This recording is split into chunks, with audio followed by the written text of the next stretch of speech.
मो गाँ को मो एक हिसाब से नहीं अलखंड गोटे विपट मफसल गाँव रु आसी परिवर्तन कुआड़ को जाऊँगी परिवर्तन नकारात्मक दिग को जाऊँगी कि सकारात्मक दिग को जाऊँगी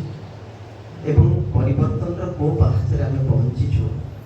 मो गाँ को सब बेले विचार करे आ गाँ रु मो समाज कथा राज्य कथा पृथ्वी कथा चिंता करे आम जिते मो मन अच्छी प्राथमिक विद्यालय जिते मो पाठ पढ़ुली से सबुठ शक्तिमान दुई जन कर्मचारी थे समाज दी जन सबुठ शक्तिमान कर्मचारी से आविष्कार करी से दी जन कर्मचारी मान भर जोटा मो बाबा को सम्मान देवा देखी गाँव वाले केमती सचेतन और तत्पर होते से आगमन में जड़े होती नाका नाका डेजिग्नेशन एवं अच्छी कि मुझे जानी एवं भी नाका से छोट था बेले नाका शुणुलु नाका ना जंगली यहाँ डेजिग्नेशन थी सम्मान सहित से व्यवहार होता आ द्वितीय गोष्ठी ये जड़े बहुत सर्वशक्तिमान व्यक्ति थे से आम जो छोट छोट आ दुई नंबर व्यक्ति थे राजस्व विभाग अमीन राजस्व विभाग अमीन जदि गाँव को आसबार अच्छी अलग प्रकार व्यवस्था होता चर्चा होता से कौन से कारण मो बापा जड़े चाषी मात्र 3 क्लास पाठ पढ़ी सब मुझे पचारे से कहे ये होती ये जगतर सर्वमय कर्ता से जहाँ चाहिए ताहा गोटे अमीन से जहाँ चाहिए ताहा हम गोटे नाका से जहाँ चाहिए से हम से समय परिवर्तन हो जाए बर्तमान द्वितीय कथा जो आम जंगल कथा हो जंगल सुरक्षा कथा हो जो मैंने भागीदारी जो मैंने आम सहित सहभागिता रखी से कथा हो मो गाँव में ठीक से प्राथमिक विद्यालय पढ़ला बेले आमर जो व्यक्तिगत जमी अच्छी गाँव रू 1 किलोमीटर दूर अच्छी से आम जमी अंचल को आम साहस कर मु साहस कर पशिया एत जंगल था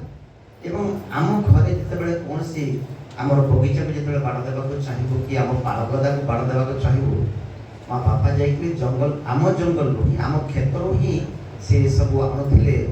करला करला थिला सर्गे थिला ये सब काटिक आनिक आम सब बाउंड्री दौलू कितु जिते मो बड़ हली जिते पीजी सरला मोर चाकरी को पशिया बेल को जो मो गाँ को जाकि देखे सीटा सब ना सब मरुभूमि हो जाए केवल सुखिला जमी अच्छी किसी हिड़ अच्छी जमी अच्छी आ जंगल किसी भी ना दुख लगे किंतु सबुठ आश्वासनार विषय जे एबे मो प्राथमिक स्तर बेले जमी मो क्षेत्र जंगल से अंचलटा एबे गले सम परिमाण से जंगल अच्छी एते खुशी लगे मत मो गाँ लोक पाखे कृतज्ञता जनइली ये परिवर्तनटा खाली मो गाँव ये परिवर्तनटा समग्र वन विभाग उद्यम लोक मान सहभागितार आम समाज जो मैंने तले अच्छा से प्रतिदान फल हूँ जंगल से द्वितीय कथा मो गाँव में पोखरी थी आम जो मो पीजी पढ़ला पर्यटन मो गाँ पोखरी को गाधेगा जाऊँ गाँ पोखरी को गले विभिन्न प्रकार नाली कई नील कई और धड़ा कई थी मो गाँव एवं जगल मैंने बुझुन जगल जंगल नहीं जगल दल कहते आप भाषा जंगल जंगल भर्ती होता जगल जगल पोखरी चारिड़े ब्लाक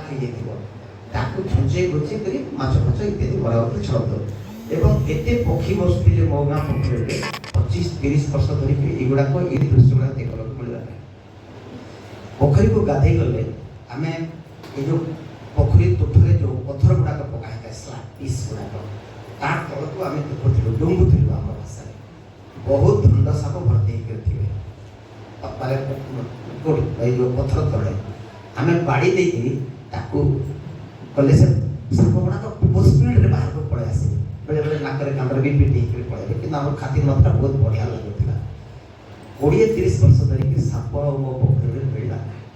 हाथ गोटे भी धुंड साप मिलला एबे धुंड साप मान आविर्भाव फिर घटी मो गाँव धंड साप अच्छा